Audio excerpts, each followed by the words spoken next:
G'day folks and welcome to Australian UFO Sightings official podcast. I'm your host Anthony Goodall and you're listening to Encounters Down Under. Here we invite guests on the show to tell us about their encounters with aliens and UFOs, where most of our episodes were streamed live from our Facebook page, which gave listeners the opportunity to ask questions to our guests regarding their encounter. If you have had an encounter and would like to be a guest on the show, please get in touch with us. You can send us a message through our Facebook page, Encounters Down Under, or send us an email at australianUFOsightings@outlook.com.au. Be sure to join us on Facebook and share with your friends and family to help us grow, and hopefully encourage others to come forward with their encounter. If you're an iTunes listener and a fan of the show, why not give us that 5-star rating and review, and you could have your review featured on the podcast. But enough of that, let's get into what you've been waiting for. So kick back, relax with your favourite beverage, and enjoy the show.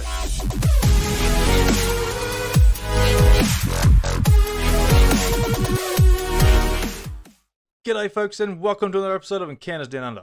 Sasha joins us on the show to tell us about an encounter she had as a child to which some would consider quite terrifying.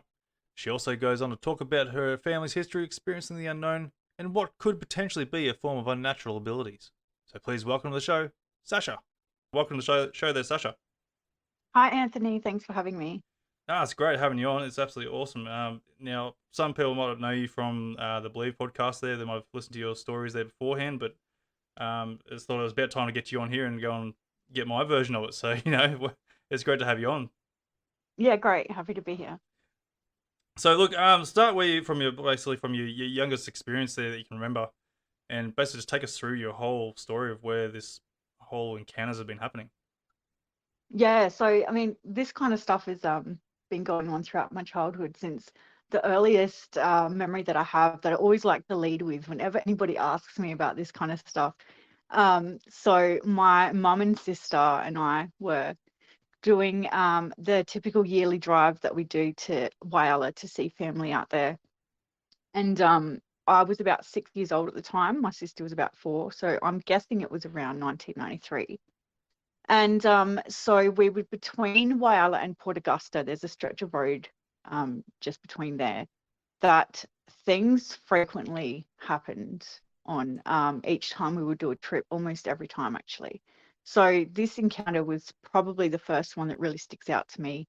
My mum was driving at night and we were either coming or going to Whyalla. I'm not sure which one, but anyway, between Port Augusta and Whyalla.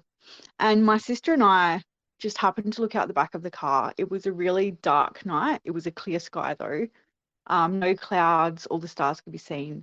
No other traffic, just black, and just could see the headlights on the road. And my sister and I just happened to look out the back and saw a very, very bright star, larger than the rest. And obviously just kept an eye on it for a second and noticed that it was getting bigger and moving.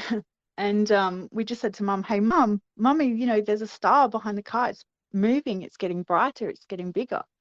And she said, "Oh, maybe it's a plane or maybe it's a helicopter." Or we noticed it didn't have any flashing lights. It wasn't doing anything that we would recognize a plane or a helicopter to do. Although we were quite young, we would recognize those things, and just told her, "No, it's not that. It's just this big bright star. It's moving. It's following behind the car up in the sky." And so she just kept her eyes on the road ahead of her and said, "Oh, that's interesting. Can you tell me what else you're seeing? Like, what's happening?" So we just kept an eye on it, and it was getting bigger and coming closer, and we were getting really excited. We weren't scared at that point at all. We didn't have a reason to be, and just said, Mummy, it's getting bigger. It's coming closer." And it went from the size of a star, like a bright star looking up. It seemed to be getting closer and becoming larger, and it went from the size of a star to a golf ball, and then getting bigger. And I think my sister described it to my mum, "Mummy, it's like a soccer ball up in the sky." So if you look up at a full moon and it looks golf ball size or tennis ball size, this was just getting bigger and closer. And I'm not sure the actual size of it, because judging the distance looking up was kind of hard to determine the exact size and distance. But it was appearing to be a soccer ball, and even larger. It was like a sun floating up in the sky. It was crazy. So by this time we're really excited and saying, Mum, it's it's closer, it's behind the car, it's up in the sky. And we started joking to our mum, because she's had some encounters throughout her life where just random people just spontaneously would say to her, "You're an alien." and she didn't know these people. It wasn't, in topic, and she's just like, what is that about?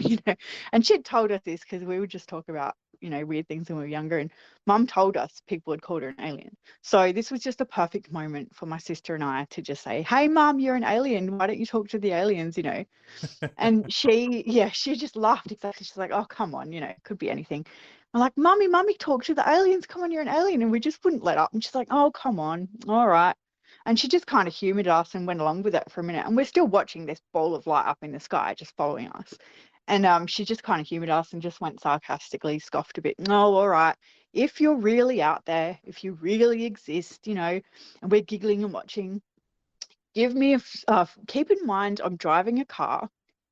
Give me a sign in my field of vision, like prove your existence. Give me a sign in my field of vision, she said. This thing went from behind the car, shot over the top of the car, and just appeared directly in front of us above the road in front of the car. The instant she said that. Now, all of us Wow. just went silent for a moment.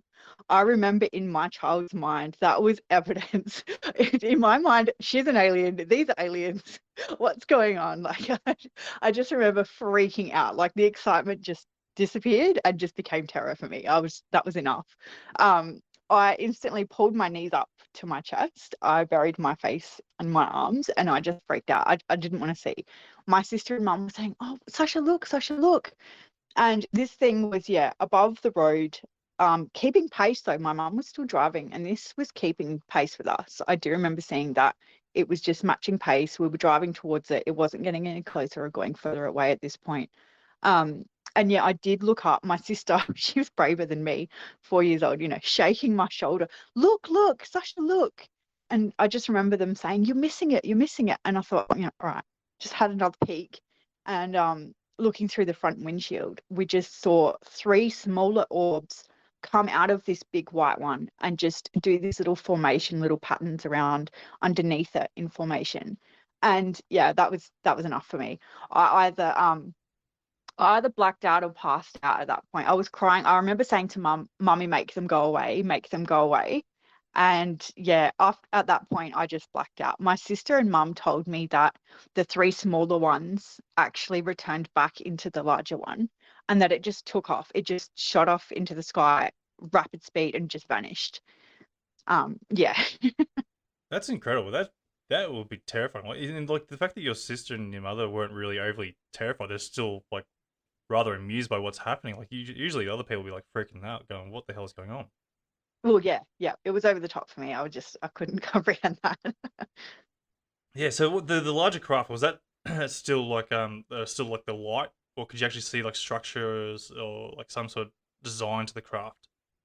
No, well, that's the thing. We're not sure. Was it actually a craft illuminated? Was it just a huge white orb? Was it one of those min lights that people have discussed in Australia?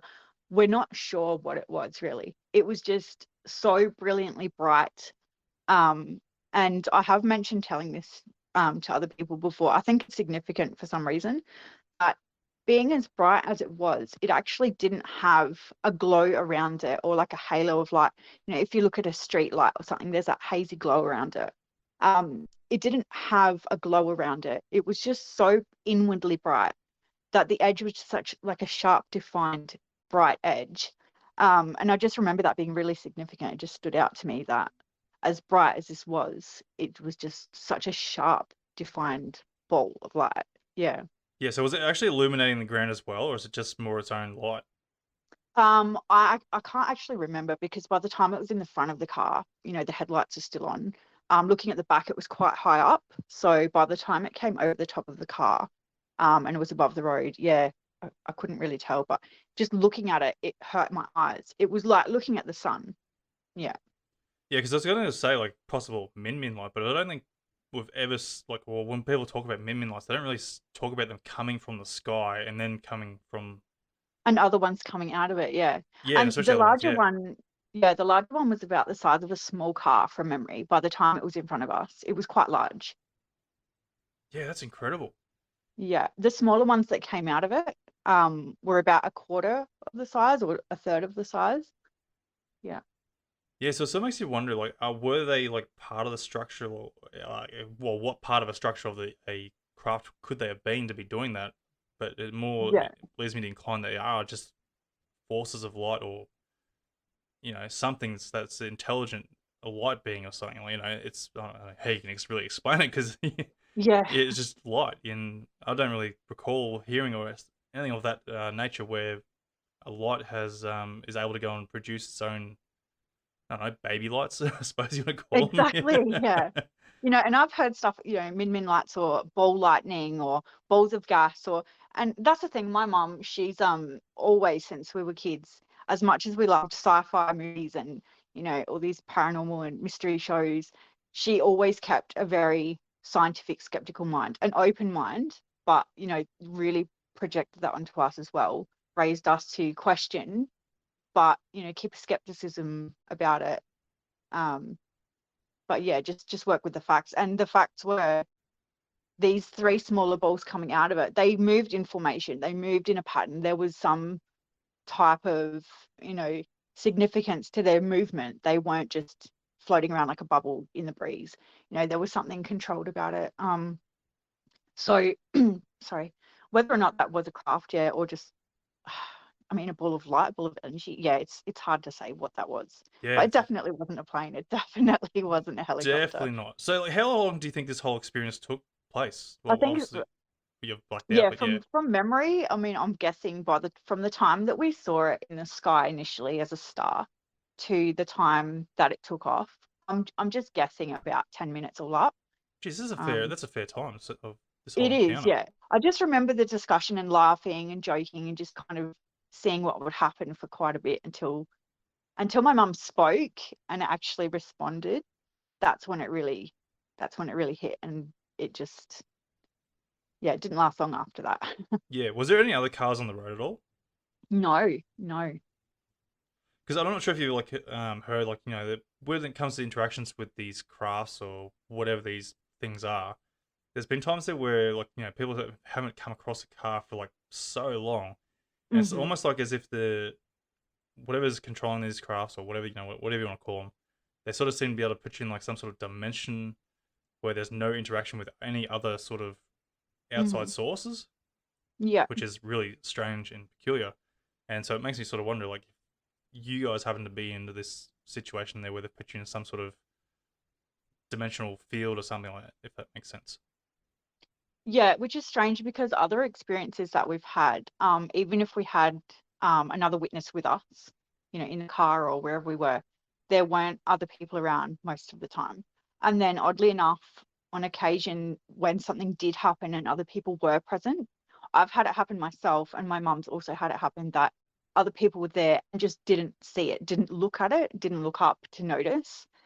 It's not like we were looking and other people looked and said, well, we don't see anything. What are you talking about?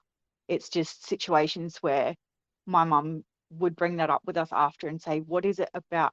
What is it? What's the explanation that some people will look up and see this and other people will be there and just not see a thing, not think to look up or not notice to look up. Yeah. Yeah.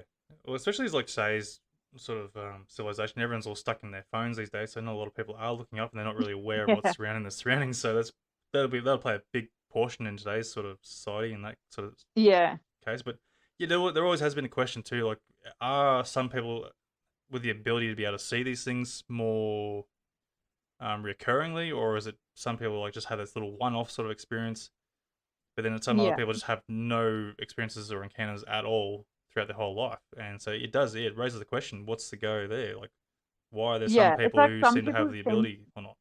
Yeah, some people just seem to be a magnet for this stuff because how is it that someone can go their entire life and look and try and hope and wish and pray and just not see anything? And then other people, for our family, for example, we've seen dozens of things between us. It's just people wouldn't believe the amount of things that would happen to one person or one family. It's just crazy. Yeah, definitely. One of the other things I've sort of noticed a lot too is, like, when people claim they have or they are having recurring experiences there, it's like, well, what exactly are they seeing that they're claiming to be a UFO on that sort of sense? Now, Hmm. as you said there, like, your mother has encouraged you to stay objective, and be critical on what is around there. And I've noticed that in a lot of things that you've mentioned on social media and stuff like that. So you're definitely not someone on that loony bin aspect. And I'm not trying to say everyone's a loony bin, but Yeah. Some people are probably a little bit too open-minded, I should say, and think that everything is a craft or a UFO and doesn't have an explanation behind it. Hmm. Whereas you just going from past history of most of you, you're actually objective. So like, so what I'm trying to get at is when you're saying that you're seeing these things quite often, what exactly are you seeing them do? That's it. Well, another time actually on the same stretch of road, well, I'm not sure between Port Augusta and Whyalla specifically, but it's usually around there. But between Adelaide and Whyalla, we on another trip had another lady in the car, one of my mum's friends, and we saw something on the ground. It appeared to be on the ground in a field off the side of the road. Also, no other cars around, no traffic, no lights. And we just saw a row of lights out in this field. And the field was fenced off. There was no road turning off there. It didn't appear to be another route, another road going that direction. So didn't think it could be another vehicle. At a moment, my mum did suggest, is it a truck maybe? Because it has, two rows of lights. It could be a truck, but it definitely didn't look like truck lights. So anyway, we were driving. We noticed out in this field a row of lights, two rows, sorry, one at the top and one underneath, a smaller row beneath. And we actually pulled over because it was really interesting. So we pulled the car over. My mum pulled over, her friend was in the front, my sister and I in the back, and we're just watching this. And there were long rectangular lights in a row, um, vertical rectangles in a row at the top. And then beneath that, there seemed to be like a little square row. And these were flashing, pulsing in a time like like this little pulsating motion. And they were flashing in time, and then they started flashing faster. And they're flashing faster and faster. And we're watching this like, what is this? My sister, of course, she's always the braver one, the young kid. She's always braver. Mummy, mummy, I want to be the first to welcome the aliens to Earth. And she tries to get out of the car. Mum's like, you are not opening that car door. Like, you don't know if there's radiation. You don't know what this is. Like, you just stay in the car, please. I just looked at my sister like she's crazy. Like, you've got to be kidding.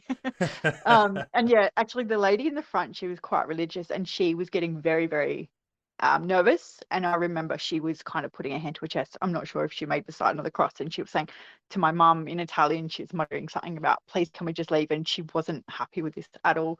And yeah, we just all watched, and the lights flashing faster, faster, faster, faster, faster. And then suddenly just went out and just turned off. They either turned off or they vanished, or and I just got this really eerie feeling when that happened. Once I couldn't see it, and it was just pitch black outside the car because mum had stopped the car, headlights off. We just wanted to, see this display.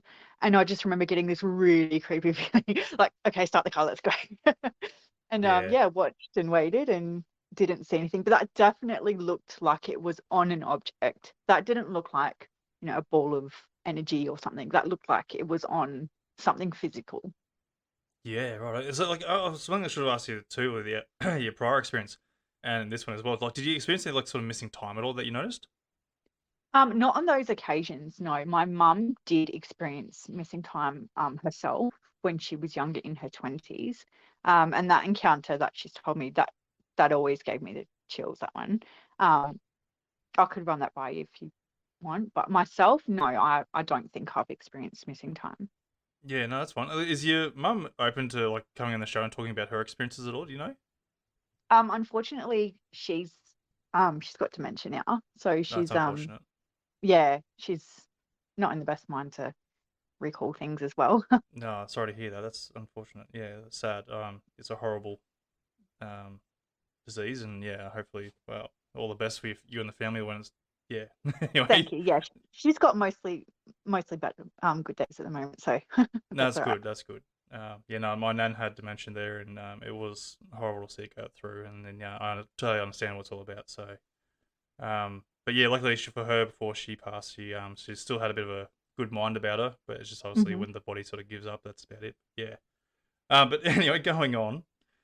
Um, so obviously, like yeah, I'll recall your mother's experience if you're happy to discuss that one. Yeah, sure.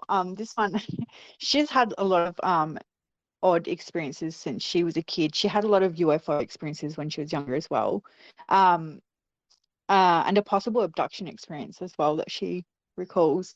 But yeah, her missing time one. So she was driving between Adelaide and Sydney. She was out in the Hay Plain. Now, she used to do that trip a few times to visit family. Once she moved to Sydney, she would still come to Adelaide and Whyalla. She was confident driving. She was confident with her car. She would do regular checkups before long trips. She kind of knew what to do, you know, under the hood of the car if anything went wrong. So yeah, she didn't have any issues doing long distance driving. And on one particular night she was driving, she recalls being on the Hay Plain out in the point where she said, you know, it's just flat. It's just, you look her out and there's just nothing all around you. It's just this deserted, huge open space. And yeah, it was at night. She was just driving along and she said all of a sudden her car just turned off. It just died. It didn't sputter and, you know, stall and come to a stop. It just turned off. The engine just went off. The lights went out and it just rolled to a stop. And she just thought, okay, well, what now? What will I do? All the lights were off. Nothing was happening. No lights blinking, nothing. The car was just off and silent. And it was just pitch black. There was no vehicles. There was no light. And she just had this moment of, oh, great, now what? You know, if a truck comes up behind me or if a vehicle's coming up behind me, they won't see me. I don't have hazard lights on. You know, will they hit me from behind? Should I get out and push my car off the road until, you know, she was in the middle of these thoughts, just wondering what to do next. And her next recollection, she's driving. She's doing the speed limit. The headlights are on. Her hands are on the steering wheel and she's driving. And she's suddenly aware of this and just went, well, hey, hang on. How am I driving? And she just had this really, really uncomfortable anxiety feeling sweeping over her of just almost dread and just anxiety and just saying, what on earth happened? She said her mind was just trying to relay just the last thoughts she had. And she remembers sitting there thinking, oh, you know, what will I do? And suddenly driving, she said, I didn't jingle the keys and get the car started and go, oh, yippee, you know, the car started. She didn't get out and check under the bonnet and tinker with something. She's just suddenly driving. And it just really didn't sit right with her. As she's trying to relay back over her thoughts of what could have just happened, something in the back of her mind, either a voice or just a feeling, said to her, don't think about it, don't question it, just keep driving. And she just left it at that. She just, okay, and just kept driving and Yeah. put it out of her mind. And it wasn't until she either got to where she was going or sometime later that she actually thought about it and went, hang on, what happened? And she did notice that her watch had stopped. Um, and she's not, you know, again, she said, could that be a coincidence? You know, was it to do with that? Did the watch stop because something happened and some, you know, same as the car stopping? She remembers that she did try to change the battery and the watch just never worked again. But again, that relevant? Is it not? It's just something that she noticed. But yeah, definitely inexplicable, that one. That is incredible. Wow. Yeah. Creeps me out. I never even wanted to touch the watch when she told me that. I was like, "Oh, that's just creepy." Yeah. Oh, even just that's mind blowing. That's something you don't hear every time. Like, you know, people like sort of like, you know, they have a bit of a mind blank and go, oh, how'd I get to here? Like have those sort of Yeah. stages. But that's like, you know, physically remembering the car breaking down and then suddenly driving Hmm. again. That is just Hmm. no. That's a You know nope. what? I will add to that. Now, again, this is my mum doesn't really like to add this to the story because, again, um, she can't call it evidence. There's nothing to really back it up. But just for curiosity's sake, when she had told friends about this, and they said, "Why don't you go for hypnosis and just go under hypnosis and see if anything happened?" And she said, "That can't prove anything. You know, is hypnosis real? Is that going to bring up something that actually happened? You know, is the person doing the session implying something that they want to happen, like, you know, that they wish had happened, and I'm going to tell the story that they want to hear?" But for curiosity's sake and a bit of fun, she did go for a hypnosis session. And under hypnosis, she either recalled or constructed in her mind, imagined that when the car stopped, she saw a huge orange ball appear above the road in front of her, and that she got out of the car silently and just like a zombie approached this orange ball and just walked into it and just went inside this orange ball. And then she came out of the hypnosis session and just went, oh, that was interesting. And yeah, people freaked out when she told them that. And she said, no, I can't say that happened. She said, I don't remember that happened. Could it have happened? Maybe. She said, but because it wasn't my own recollection and it was under hypnosis, she said it could have been implied. It could have been, she never really ran with that, but it is a creepy little addition to it, just to think of the what ifs. Yeah, no, that's the biggest thing you gotta be careful with when it comes down to hypnosis. Sorry, with hypnosis, like yeah, ideas can be planted into your head if the person is sort of inexperienced there or they're asking the wrong questions. Like, Yeah. I'm not a hypnotist myself, but I know that it can be easily manipulated. Well, brains can be easily manipulated to the situation of what wants to be told. Yeah. Like instead of saying, "Oh yeah, what's the craft look like?" And it's like, "Oh, there's a craft there now. Oh, okay, yeah, cool. All right, then the craft looks like a UFO. Whatever you want." So yeah, but yeah, so Yeah. like I suppose, but like even so, like the fact that she sort of woke up after she entered into the light, it sort of makes you think there might be a deeper sort of what's the word now? Repression? Is that the right word? Yeah. Yeah, a repressed memory that is like real deep down and can't remember what's actually happened after that fact, and the fact that she woke up to that gives me a bit of the idea that's sort of what's happened here in that situation. So it's strange, but yeah, I wouldn't doubt that that was actually what happened. Yeah, it's something to consider for sure. Yeah, definitely. So you got other experiences there, like your whole family sort of seems to be quite involved in the whole UFO sort of the strange happenings, I should say. Any more that you want to sort of share? Oh God, I forgot so many. I mean, I love talking about it. I've got a huge list. I'm kind of a bit out of whack with the dates sometimes. I think, did this one happen first or did that one happen? But oh yeah, I've got a huge list. So the more you want to hear, the more I can tell.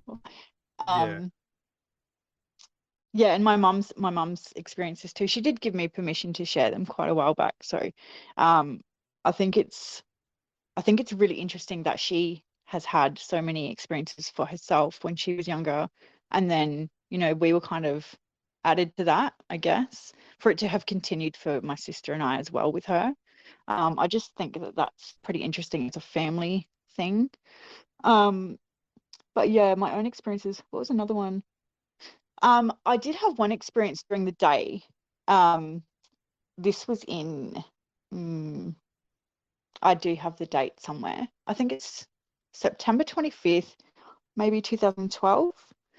Um, and yeah, so I was in the car with one of my friends and driving along, I think maybe the Birkenhead Bridge in Port Adelaide in South Australia.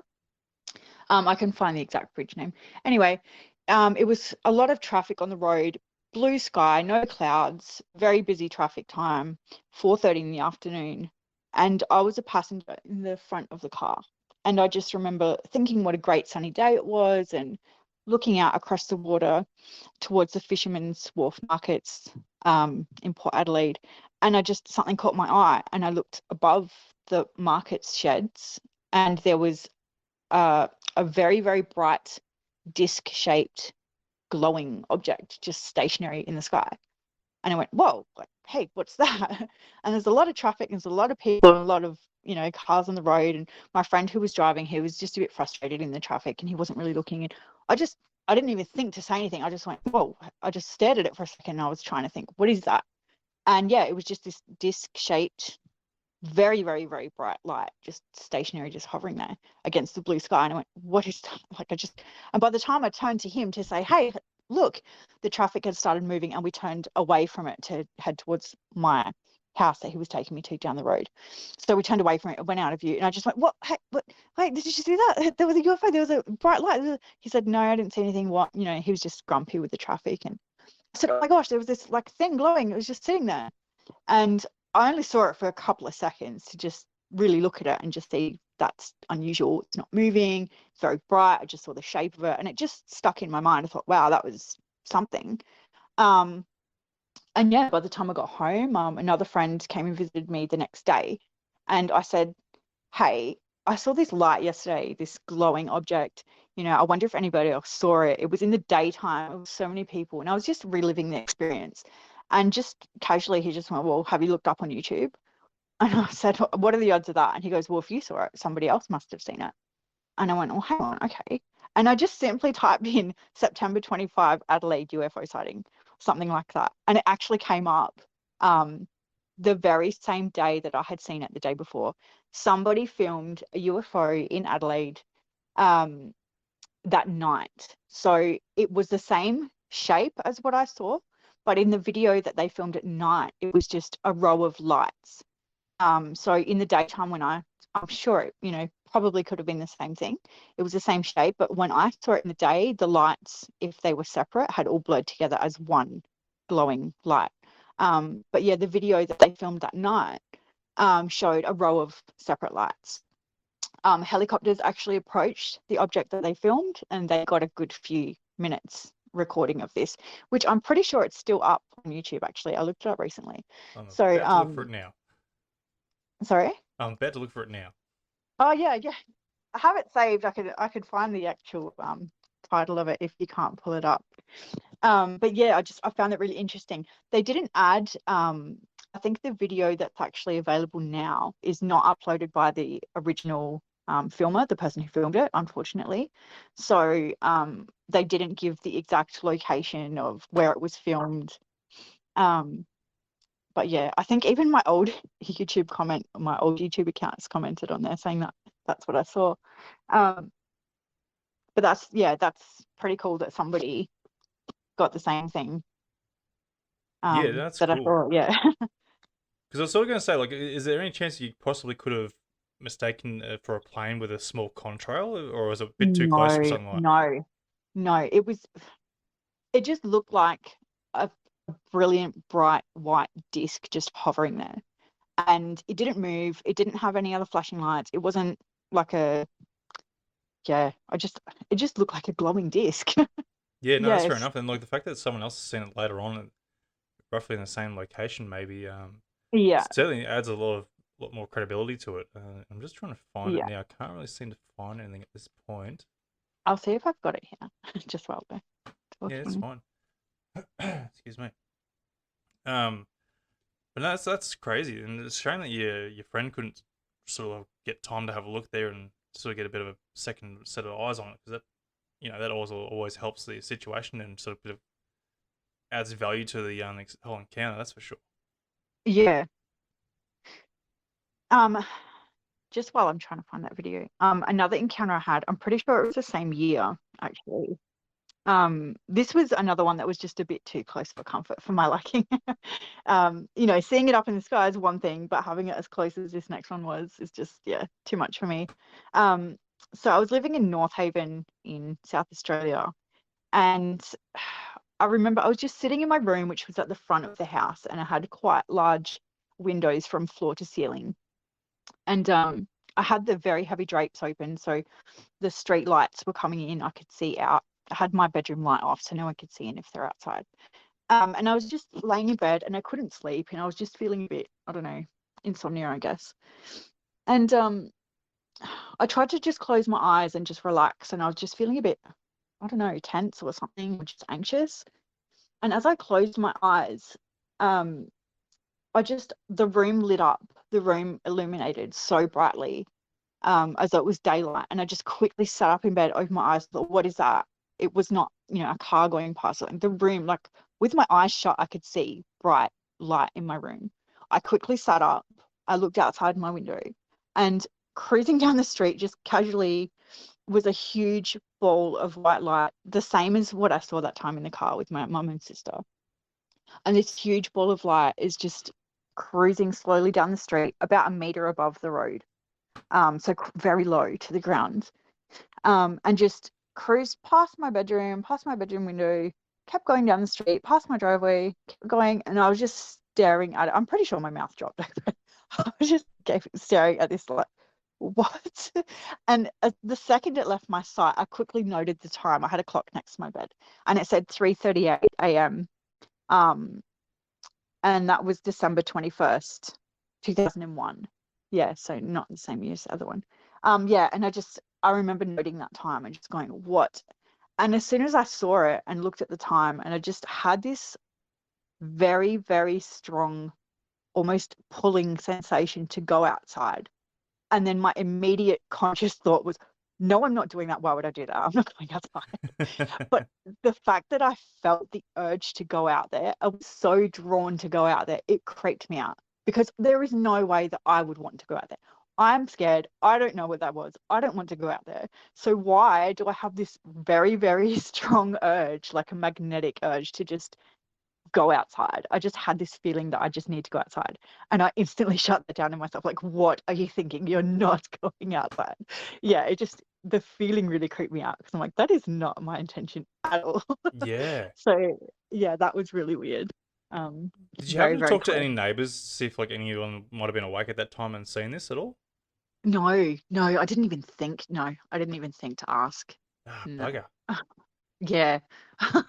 That would have been It's very not the type of interesting. thing that I really bring up with anyone anyway. I mean, I told my mum, she believed me, but Yeah. because I was living with her at the time actually. Um, and yeah, it's not something that I really bring up to many people, I guess, unless the moment calls for it. Yeah, and that's the problem. Like, it's not because like not a lot of us are scared to talk about it, but it just never seems to be really openly spoken about. It's always Hmm. got to be the right moment, the right time to sort of talk about this thing. It has to be Yeah. around the like-minded people as well. So it's yeah, unfortunately, still a bit of voodoo about the whole topic, but Hmm.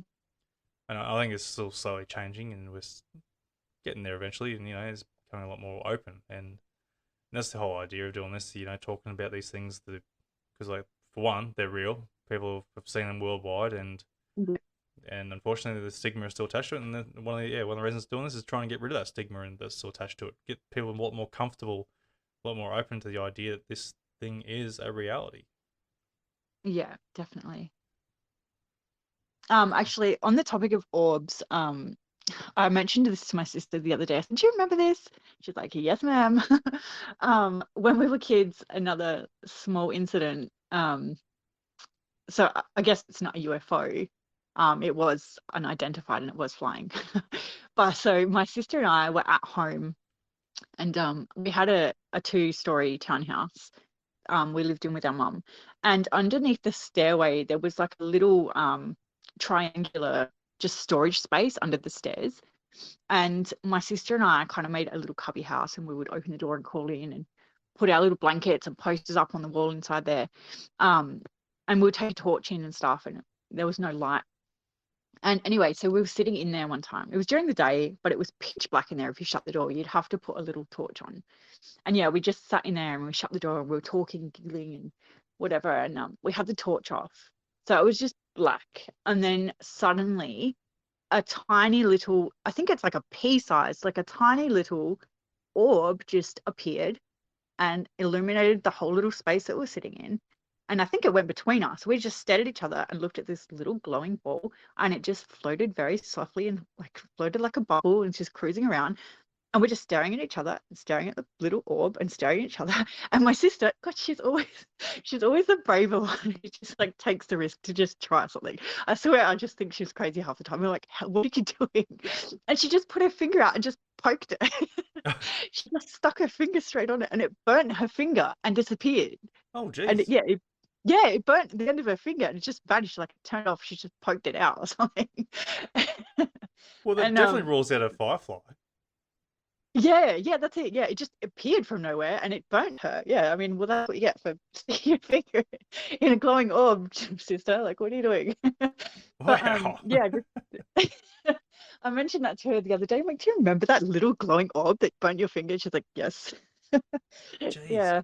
So did it actually like leave a mark on her finger, or is it like something that's sort of just a bit Oh, ouch I and just mean, like yeah, yeah, it just went ouch kind of. She yeah. doesn't have like a scar or anything you can still see, but yeah, just it's just one of those childhood moments that we shared. It's like, hey, remember our crazy life? Remember that ball that burnt your finger? Yeah. Wow, that's crazy. Yeah, I've heard of like these little orbs turning up in people's houses and stuff like that, which is really strange. Like some people sort of recall them as like maybe a possible spirit in that. I'm not talking about the orbs that you see on the night vision cameras and baby monitors and stuff like that, but the fact like I'm talking like ones you're explaining there, like total like little fireball looking thing. It's actually got its own intelligence or its own glow, its own sort of Yeah. yeah. And so I don't know if that might be a possible spirit or if it could be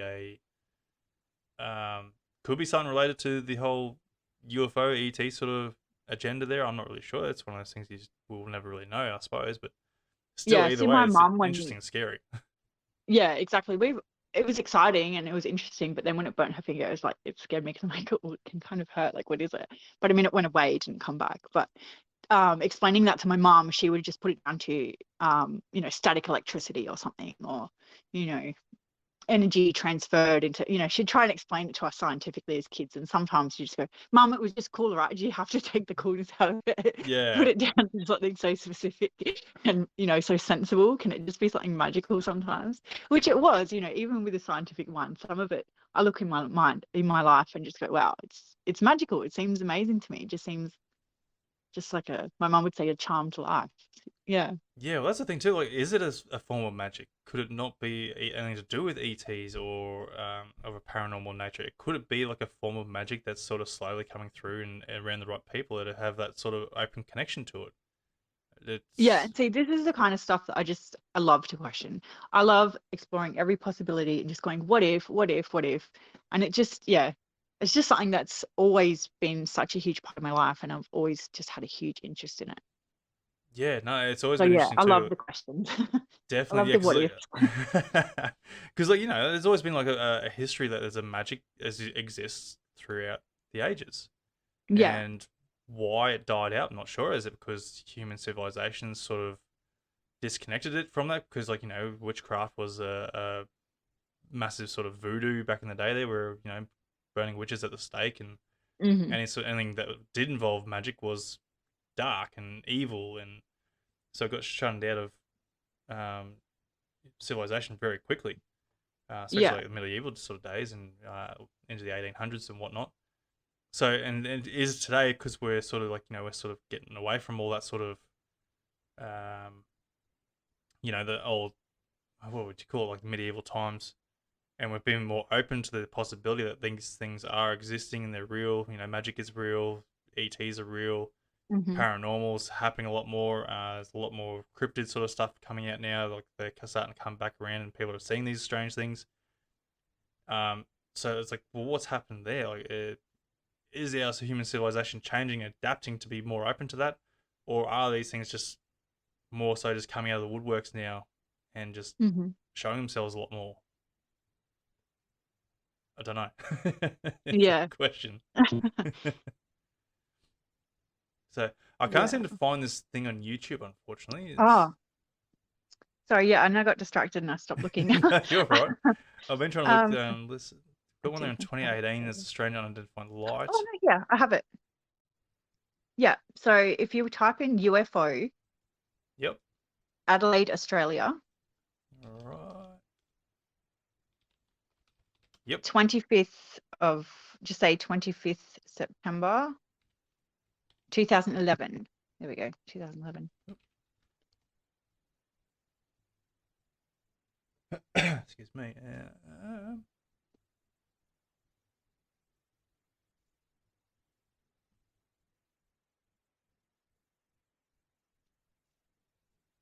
Hang on, just got an ad coming through, and then I'll try and get this onto the screen there so everyone else can watch this. Just give us a sec, there, guys. Just fix some stuff here. Not that one. Pause that for a second. I can get this screen working. Not that one either. Not that one. And there we go. Reading the description, they actually said the resident who reported the sighting and documented the unidentified flying object said that the UFO sighting began with the arrival of one single light. So there we go. That's weird because I saw it as a single light. Yeah, okay. All right, I'm just going to press play here, guys. You should be able to see this now if I transition that. And there we go. Let's play out.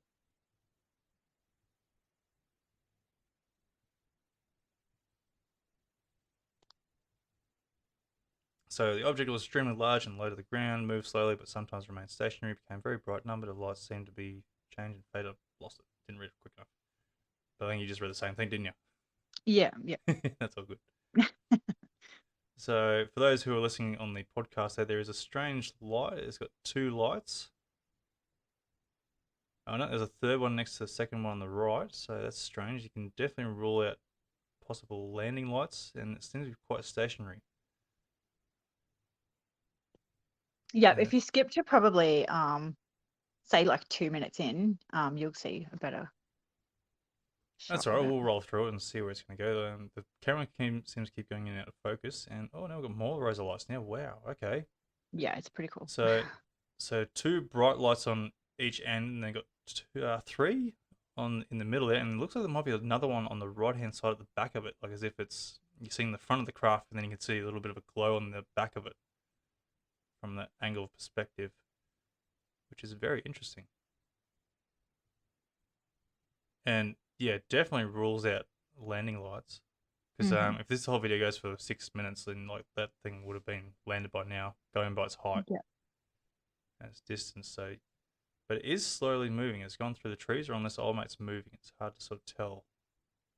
All right, now change our scene again. Got a bit of camera going out of focus there.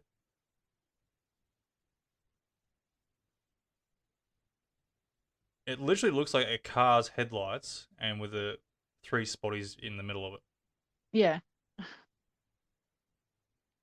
That is very strange. So where was the media on this?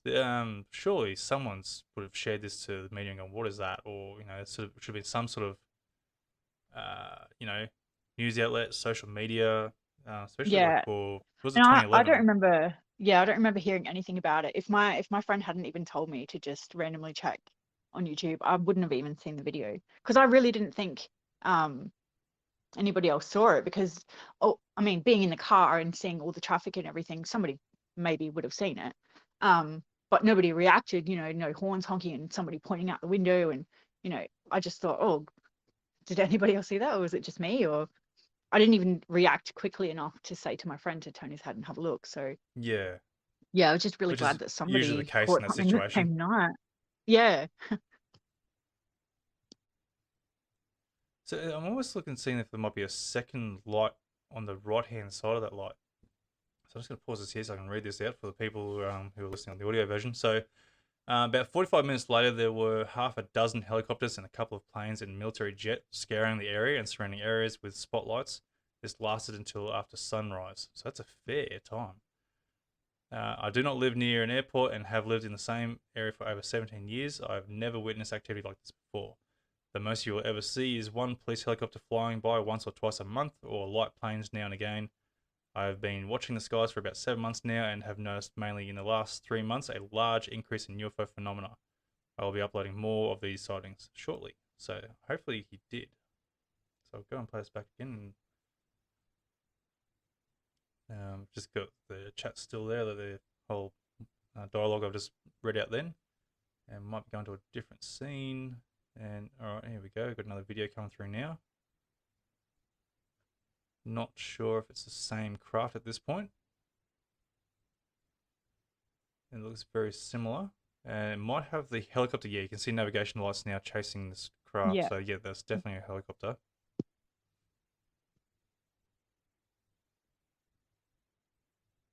So now it's turned to a red light in the middle of it. Oh, that's interesting. And now it's gone an odd shape. So before it was the object was horizontal. Now it's vertical, or it's actually rotating. I'm not sure if that was sort of looking like a plane then, the way it was sort of banking to the left a little bit. That might have been a plane going through with the jets, maybe, possibly. Or that could have been the craft, but it's a bit hard to sort of tell. Yeah. Just the way it sort of is angling a little bit, it could have been, yeah. We did mention fighter jets came out, so it could have been one of them flying along, because just the way it sort of angled was banking a little bit.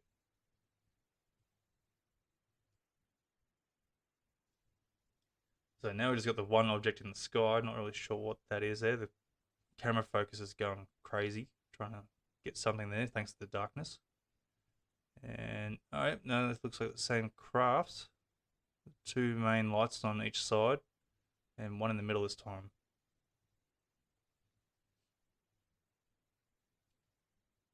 So from okay, now it's if you stop moving around so much, Yeah. it's a pain in the bum.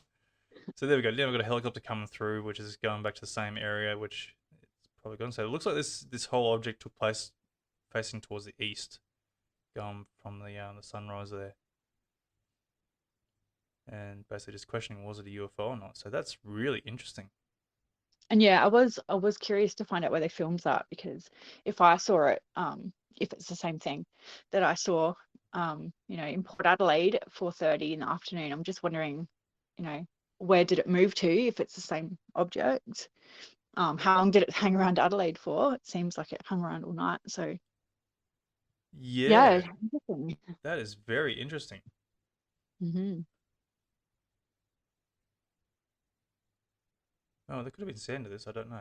I muted the site just in case because I didn't know what ads were going to come through and whatnot. So, there's it's got that spooky music come through that they usually put in with UFO videos. Yeah. Yeah, it's still sort of going on there. We've got about 30 seconds left of the video there, and just showing the same thing basically. So look at 1, 2, 3, 4, 5, 6 potential lights there. So that's very interesting, and definitely rule out an aircraft with that one, especially with how long this whole thing was flying around. So it's very, Hmm. very interesting. Dad, the Oh dishwasher no, stinks. well, maybe it shush ads. And get this right screen back, and oh no, there we go. Transition that back. There we go. Bang. Goodbye ads. Yeah, that's very interesting. I hope someone who is listening to this podcast here or even watches this podcast can actually get an idea of where this whole sighting took place, so I can get a bit of an idea. Hmm. And yeah, especially like around that time, 2011. That was just on the when social media was taking place. So like, how would you not share that on social media? Yeah. That is really peculiar. Well, I suppose when did social media really start taking place? I'm trying to think now. I think it was MySpace was around about what 2005, 2006, and then Facebook wasn't long after that, about 2008, I think, or 2007, I think. So social media is pretty well and truly on its way through, and yet there was nothing posted through to go and really take people's attention to go on something else weird was happening here, Hmm. which is unfortunate. But yeah, look, it's one of those things. Very interesting to say the least. Very, very interesting. I'm quite curious on that. Yeah, it's one of the better videos I've seen. Yeah, definitely. Like that one there, you can sort of rule out a lot of things. Because I'm quite objective and very critical on what I sort of see on Facebook, and that one sort of rules out all these possibilities at this point. Like, can definitely rule out the landing lights on a plane purely for the fact of how long it was staying in the air for and how long they're claiming that this whole experience happened for, and just very, very interesting. I've got Chris in the chat here saying he's catching stuff like this all the time. So, mate, happy for you to go and share this stuff if you can get something a bit better than what this guy's got showing you, and a bit more, yeah, a bit more stable, and as long as there's a fair bit of context behind it. I'd love to go and see what you've got there, mate. But yes, I'll put the link in there. Thanks, Chris. I will put that in the chat there so people can go and reference that, and whoever misses that.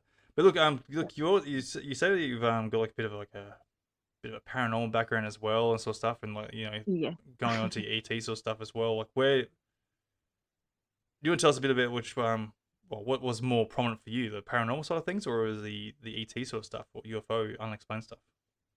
Oh gosh, I'm gonna have to say, as much as I love the UFO stuff, and that's what really stood out as my first earliest memories, I'm going to have to say the paranormal side of life for me is a lot more significant.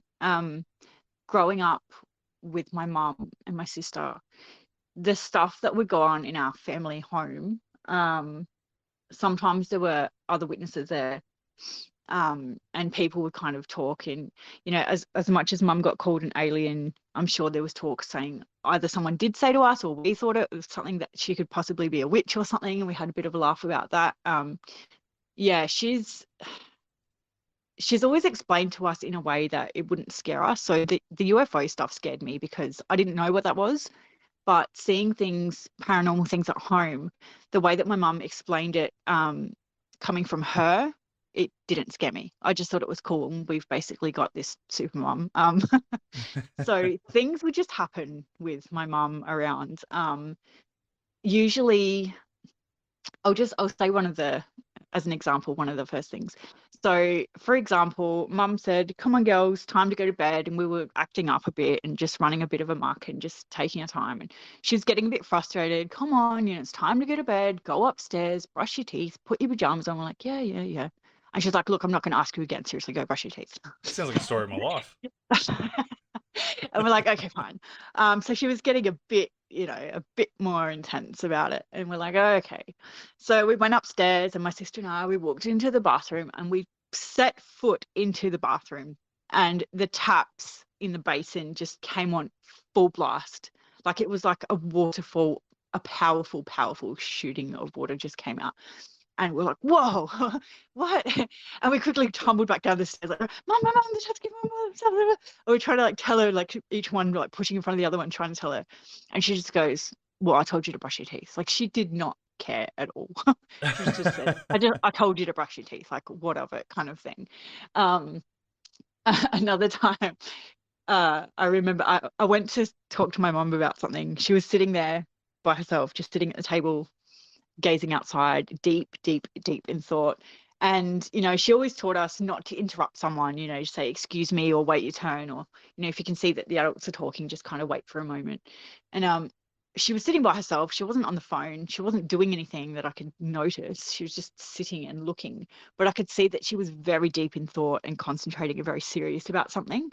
And I just kind of edged up to the table a little bit and shuffled a little bit closer to be noticed. And I didn't want to just say, "Hey, Mum, look at me, can I ask you something?" I just kind of waited to be acknowledged. I could kind of sense the tone, and the vibe was just a little bit serious. And I just cautiously approached and just shuffled a little bit closer. And as I got closer to her, the kettle in the kitchen behind her turned on instantly and overflowed with boiling water. Kettles, the electric kettles, they take a while to heat up. Yeah. It's a gradual thing. Yeah. This just flicked on, the switch flicked, and it was just erupting with boiling water. It was like a volcano. It was just erupting and spitting and water's overflowing.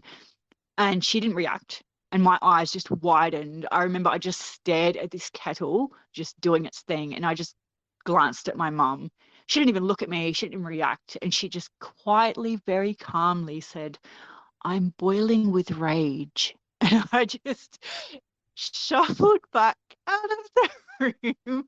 Like, "Okay, no worries. I won't interrupt any further." Yeah, I just thought, all right, now it's not a good time. Whoa. Oh yeah, yeah. So just little things like that. Kind of escalated to bigger things. So another time, my mum, she had a lot of people over. She would have, dinner parties and stuff, and my sister and I would go to bed, and she'd have all the adults over, and they'd have coffee and, cigarettes, and sitting there talking and chatting and have music on. And it was supposed to be bedtime, or we were supposed to be asleep or something. And still in that same two-story townhouse, and we crept down onto the landing of the stairs, and there was like a middle landing part, and we were peeking over the railing just watching the adults. And my mum, she had a record player, an old record player to play music records. And the record player had got stuck, so the needle was skipping, and it was scratching, making that skipping scratching sound. The music had stopped, and there were, half a dozen people at the table, and everyone's chatting and talking over each other and laughing and talking. And we could see our mum, she had gathered all the empty coffee mugs, and she was about to go and make more coffee. And her foot's kind of half in the kitchen to go and make the coffee, but kind of still half in the dining room listening to everyone. And she's just kind of nodding politely, "Yep, yep, yep." And we could see the frustration building on her. Like, she wants to go and rinse the coffee cups, but she doesn't want to interrupt the person talking. And she's still listening, but a lot's going on, and she's kind of in the middle of it. And then we see her glance over at the needle skipping on the record player across the room. And nobody else had noticed. Nobody really cared. The music had stopped. Everyone's talking. But mum had noticed the skipping needle on the record. And she was holding all these coffee mugs in her hands. She's almost kind of tapping her foot, frustrated, nodding, smiling at the person talking, and then looked over at the record player skipping. And we followed her gaze because, oh, something's going to happen here. And the record player lid lifted. It was quite heavy. The record player lid had a lid over it, to protect the moving record. The lid lifted, and the needle, the arm, the needle of the record player lifted and positioned itself back to the start of the record and played music again like it's supposed to. And she had this smug little smirk on her face. Nobody noticed. Nobody even noticed the music started again. My sister and I went, oh, and just looked at each other like, Mum did that. And she just smiled and went into the kitchen to, rinse out the mugs. It was just a little moment that we just caught. Nobody even noticed. Nobody cared. Nobody caught that the music had stopped or it even started again. Everyone's in conversation. But yeah, my sister and I just thought, how we caught that. We saw that. And mum's little smirk on her face, like, that worked. So do you sort of think that your mum's like got an idea that she's have this kind of ability to be able to do these kind of things? Like, even though like she might not be more I'm trying to think of the word now. I'm getting lost here. Like attuned to it, but like she seems to be able to have the ability to do it when she like really needs to, or if it's like something that sort of ticks her off. The way that she explained it was, it's not so much that she can control what's going to happen. She could feel something was going to happen. So she said that the way that her experience for something happening, it was in a moment of overwhelm. So either intense emotion of frustration or anger, or intense emotion of grief or sadness or connection with somebody. She was very psychic, and she was very in tune to a person in distress, either family or friends, or sometimes somebody from afar. And she would feel something about to happen. And she would describe it as almost like a whirlwind or a spiral of energy swelling up within her. And she didn't know where that energy would be directed to. So she didn't know what was going to happen, but she could feel something building and something would happen. One time one time we were at a pub, a pokies place. My sister and I were underage, so we weren't in the pokies area. We were just kind of hovering around they had like a restaurant area, we'd go out for counter meals and stuff. And my mum and my auntie, well, she's dubbed an auntie, they went into the pokies area. My sister and I were just hovering around outside, just waiting a few minutes while the adults were in there. And my mum told us her side, and of course we were in the other room, so we copped the second half of this. So my mum tells that she was in the pokey room. She was actually standing there tapping her foot, waiting for my auntie to finish putting some coins in and just finishing up for the night to leave. And my mum was hovering around behind my auntie, who was seated playing pokies. And my auntie reached down to, because back then you could smoke in the pokey room, she reached down for her packet of cigarettes, and next to her she put her hand on somebody's purse, and she picked it up and said, oh, someone's purse, and handed it over to my mum, who was standing behind her. She just handed it over her shoulder, like, here, you sort it out, you deal with it. And my mum was now holding somebody's purse, and straight away this lady came up, rushing up, snatched it. That's mine, that's my purse. And Mum said, oh, okay, well, here you go. And she looked into her purse and said, there's $50 missing. And my auntie's just playing, oh, okay, you deal with this. And my mum said, well, my friends just found your purse. We don't know anything of you missing $50, but, just be grateful somebody's found your purse. Here it is. It wasn't us. No, there's $50 missing. And then her boyfriend came up, and he was all in my mum's face and getting aggressive. And my auntie's just kind of just ignoring it, just playing pokies. And my mum's like, oh, you're really going to leave me dealing with this? And she just felt this thing building up inside her, because she didn't want she didn't want confrontation. She's trying to diffuse the situation, and this guy's full on aggressive in her face. Now her experience is, she's describing this as, he's aggressive, he's in her face, he's coming closer, he's basically spitting in her face, talking. And she said she felt like, this guy's going to headbutt me, he's going to headbutt me, he's going to hit me in the head or punch me or something. And she just felt this wasn't going to go down well, because they were demanding money, saying that she'd stolen it or something. And she's staying very calm, and she's trying to diffuse this negative energy that he's putting off.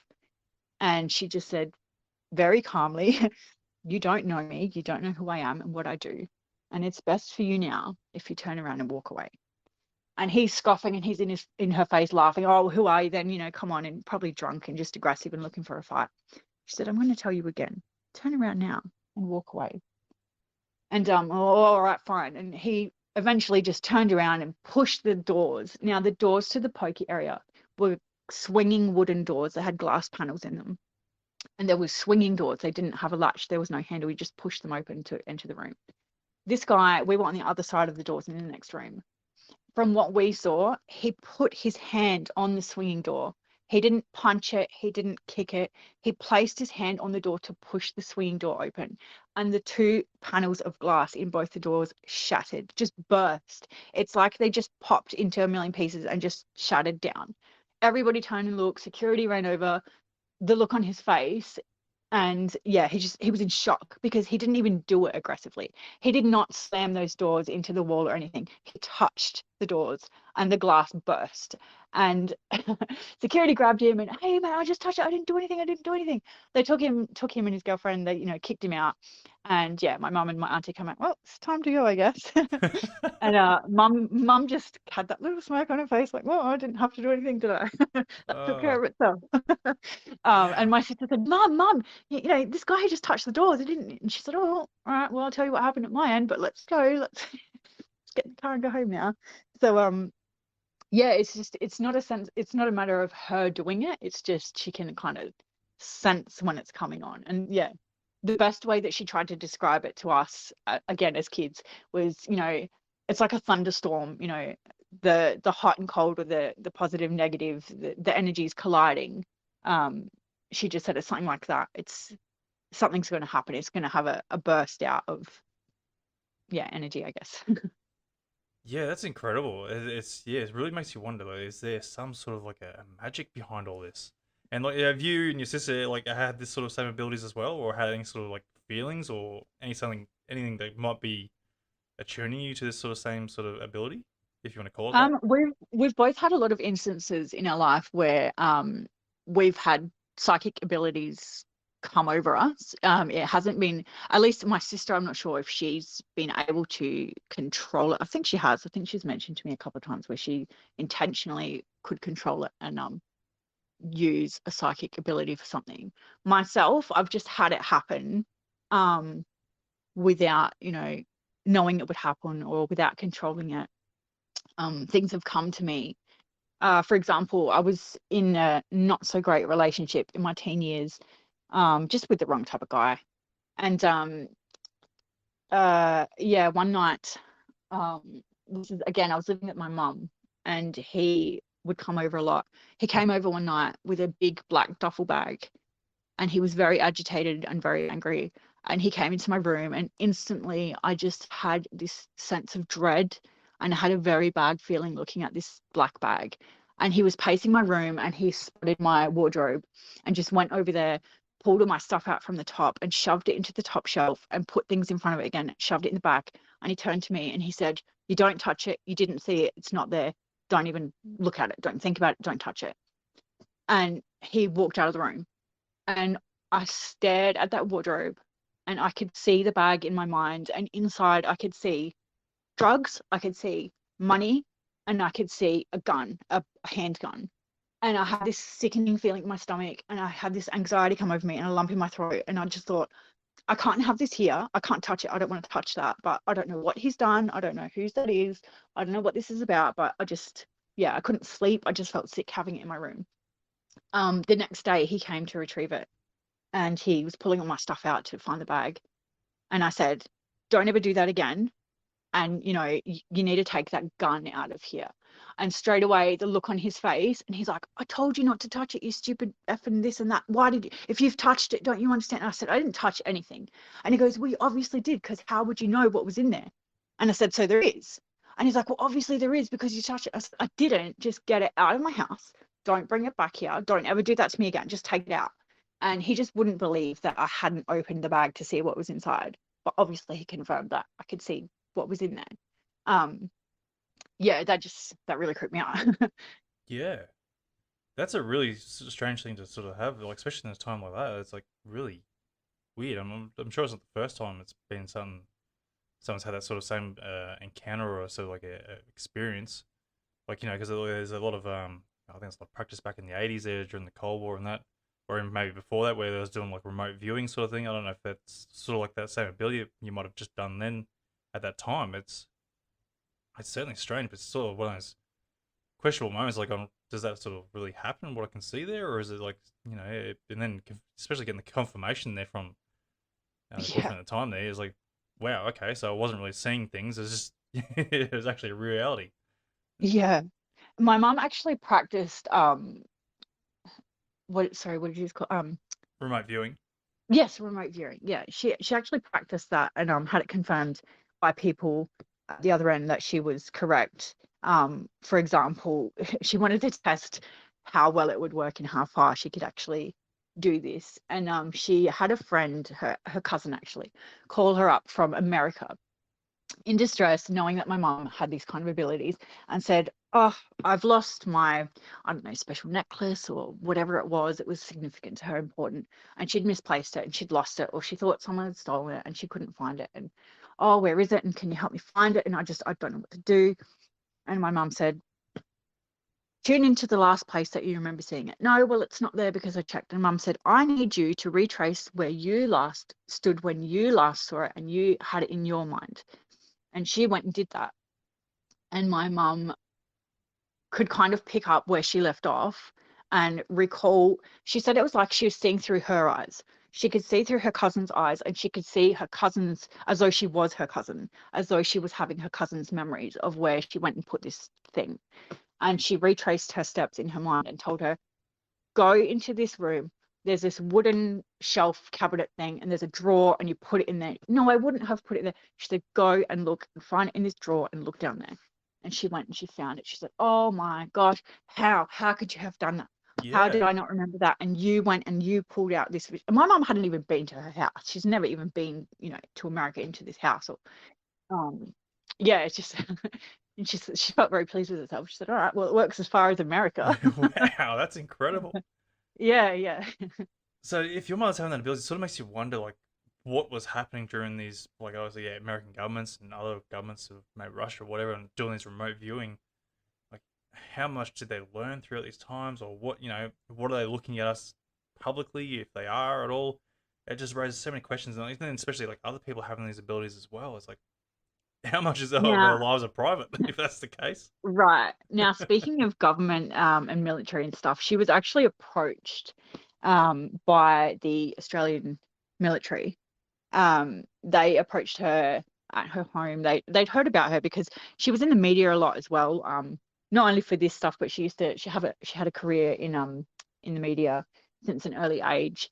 And she was quite well known through SBS and radio and stuff. And anyway, so in the 90s, at the peak of all this happening with the UFOs and the paranormal stuff in our life, just word got through down the vine, I guess. And yeah, she was approached by the military. They came, well, a guy came to our house and sat down with her and said who he was and said, "We've heard about what you do.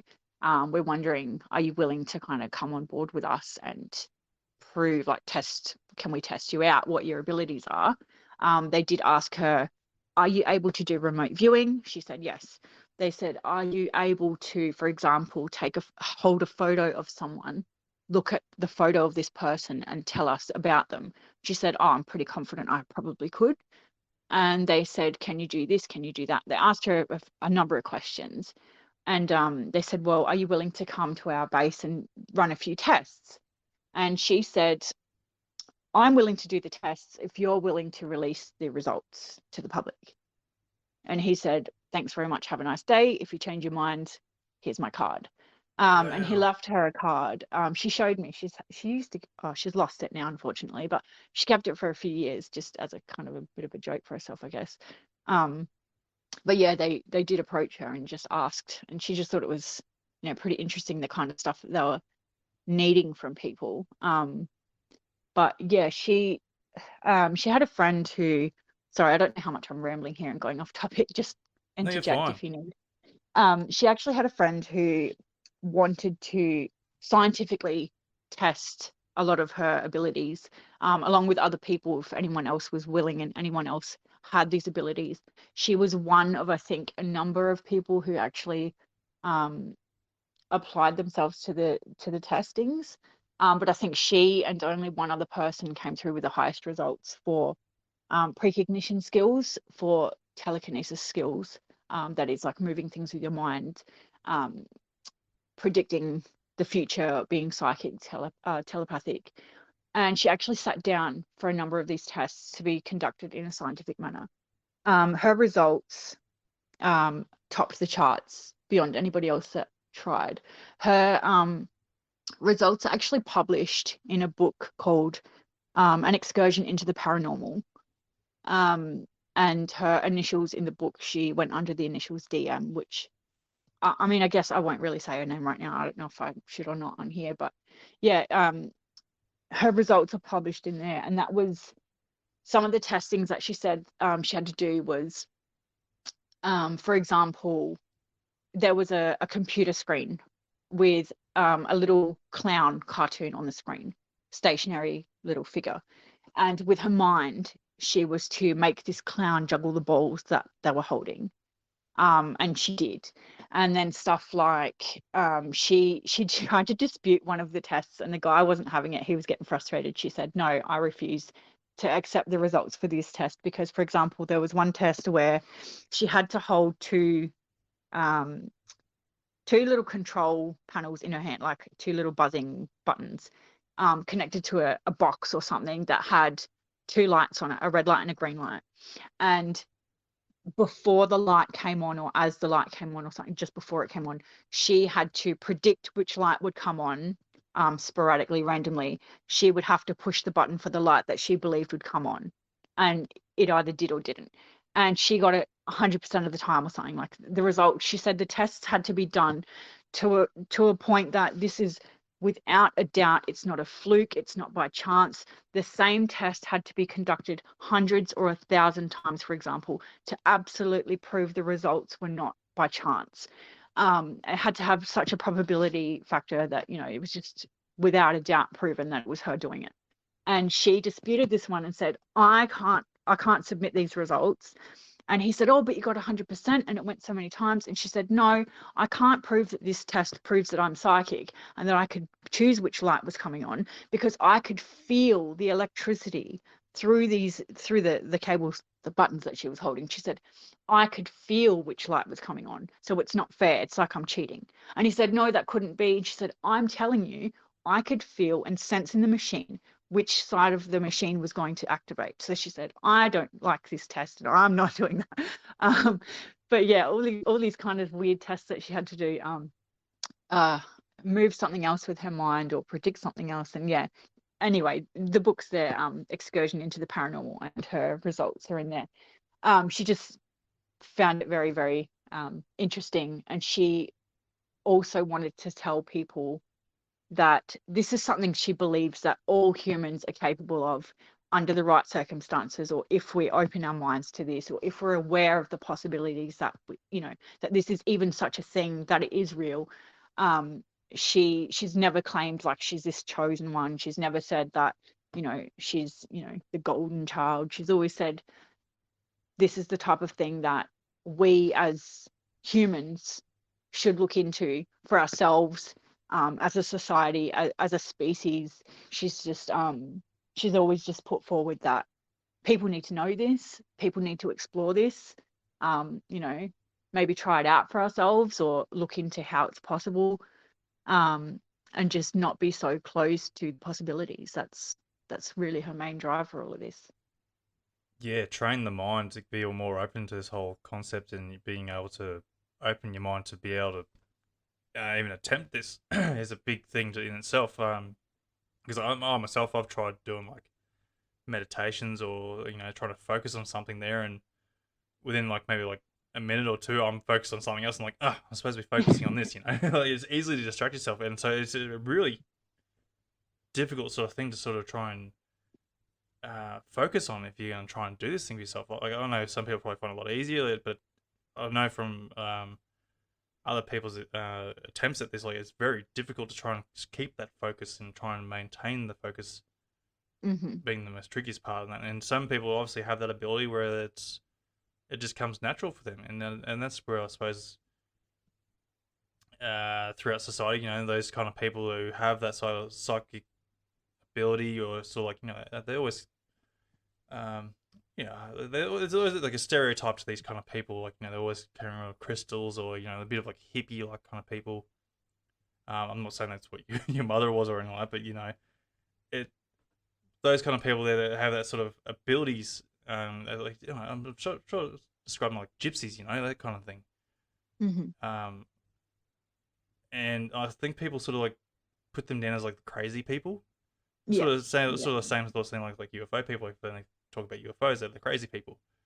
Yeah. But there's obviously something to this where these people who obviously, yeah, okay, they've got that stereotype, how they dress and how they sort of act and all sort of stuff. But there's obviously something to that that's a lot more deeper, where these people have these abilities and have that sort of natural. What would you call it? Like, I'm trying to think now. What would you call it? Like, it's just their aura, their natural aura, or the way they present Yeah. themselves. It's just their natural way of their life because they're so attuned to it. And so, yeah, to me, Yeah. what I'm trying to say is like there's something more to these kind of people. Like, there's no point trying to shun them out or call them crazy people, because they've obviously tapped into something that the normal people who want to call them crazy people have no idea about. Yeah.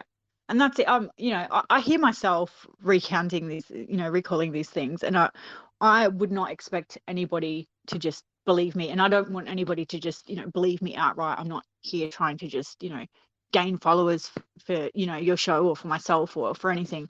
The only thing that I really, really push for is, can people just say, what if? And can people just question and say, yeah, just what if this is true? And that would just make me so happy. I just want somebody to just open their mind to the possibilities of it. I definitely, even with all my experiences that I've had, anybody that tells me their own experiences, I still have that question in my mind going, really though? Yeah, um, I still keep an open mind to anybody telling me any weird thing that's happened to them. I go, probably there is a probability to me, because the stuff that I've seen and experienced, it's just off the chart. People just, wouldn't believe half the stuff I say, probably. But I always just say, maybe there's truth to what they're saying. I'm definitely never going to say, absolutely not. I yeah, always question it and say, hey, with all the stuff in my life, who am I to, you know, but I definitely don't outrightly just believe everything I hear either. So yeah. I That's it. think it's, yeah, I wouldn't ask anybody to do that of what I say either. Yeah, and that's the thing I sort of encourage too. Like, people got to be open minded to the whole concept that these things are real, things are happening in the world that we don't understand. There's a lot of things out there people are seeing, experiencing, and who's to say that what they are seeing or experiencing is real? Like, we're not there to go and actually see what they experienced or encountered. So who are we to go and judge their story? Exactly. And to me, I feel that's very ignorant of people to go and shut people down just because it's not Yeah. in your perspective of life. Yeah. Um, but And it's how just boring. Who wants to live that way? yeah, There's so many exactly. awesome things in this world. Like, hey, let's get onto it. Like, That's right. really, Find out it's what these not things just, actually are. yeah, it's not, existence isn't so black and white. Yeah. Yeah. So one thing I was going to ask you to, it might be a bit personal. I don't know if you want to share this part, but where was your father during all this time? Um, yeah, that's another whole side of life I'd really rather not get into. No, that's all right. Um, yeah. There was a lot of paranormal stuff between he and my mom, in a negative sense. So I'll just put it down to, he's not out for any good deeds. Let's just say that. Yeah, fair enough. Okay, all right, that's all right. Because I'm sure people would have been questioning, listening to you. You always got the experience there with your mother. It's like, yeah. So I got a bit of an idea, like where his father involved in all this. But yeah, that's all right. That's fine. Things happened in the past, so that's all good. We'll leave it at that. But I do Yeah, have a no. question here from Jane. Do you believe that maybe your family DNA has been manipulated by the UFOs to have these abilities? I find that a very, very interesting subject, because my mum kind of looked into that a little bit for herself, and she discovered the whole topic of rhesus negative blood. So she has rhesus negative blood type, and that, if you look into that, has a theory of connection with alien civilizations. Now, whether or not that's true, it's very, very interesting. It also brings up a lot that apparently a huge percentage of people with rhesus negative blood type are psychic, and that it's quite common for that for people with that blood type, or to have UFO experiences in their life. So yeah, she's definitely not sure, but that has been brought up. As a family, we've discussed that. Now, my sister and I don't share the same blood type as her, but we we used to sit and run through all these, crazy theories and what ifs. And she did bring up the whole, hey, for example, if it is some alien race blood type, maybe you girls were, brought into the UFO witness type of thing because they're maybe observing the mother of, the children that don't have the same blood type, or, is it a genetic thing that's carried on? Is there some significance there? So that's definitely like a huge interest of mine. But yeah, unfortunately, I don't have any answers for that. Yeah, that's one of the questions I was going to lead up to answering at some point there, but I've sort of got sidetracked myself. So but I'm glad someone's on the ball there and asking these sort of questions, because there's always Yeah. been a history where throughout the bloodlines of some families there where they have had recurring abductions, and and it keeps going on through the genetic family. I call a blood contract. So obviously Yeah. somewhere down the track there, someone's agreed to being, yep, my bloodline's going to be the future of whatever's going to be happening with you guys, and you guys can do whatever the hell you want, even though the future heirs don't really want it or agree to it, but yet still Yeah. happens. So, which is a scary factor in this whole topic, because you just don't know when these things are going to happen, or where, or Hmm. how. To me, that's the most scariest part, because we have no control over it. So, Yeah. but look, we're going to have to finish it there, because yeah, we've gone right up there in time now. So look, I'm sure you've got plenty of other experiences there. You might want to share. So look, if you're willing, get you back on the show at some point. Yeah, for sure. Yeah. Hey, I love talking about it. I love sharing it with people. So yeah, the more you ask, the more I can tell. Yeah, definitely. Look, thank you again for coming on the show. Absolutely wonderful having you on here, and I'm sure listeners here have enjoyed the show as well, listening to your experiences there. So absolutely great having you on. I'll look forward to getting you back on the show again. Awesome. Thanks heaps, Anthony. No worries. Thanks, Steve. Talk to you next time. Cheers. Bye. Bye. And that will do it, folks, for this episode of Encounters Down Under. I hope you enjoyed the show, and remember, you can also get involved in the show by joining the Facebook page and getting in on the live streams. Also, please be sure to share with your friends and family to help us grow and potentially find our next guest on the show. If you or you know someone who has had an encounter, please get in touch with me through our Facebook page via Messenger or email at australianUFOsightings@outlook.com.au. I look forward to seeing you on the next Encounter Down Under. Hooroo!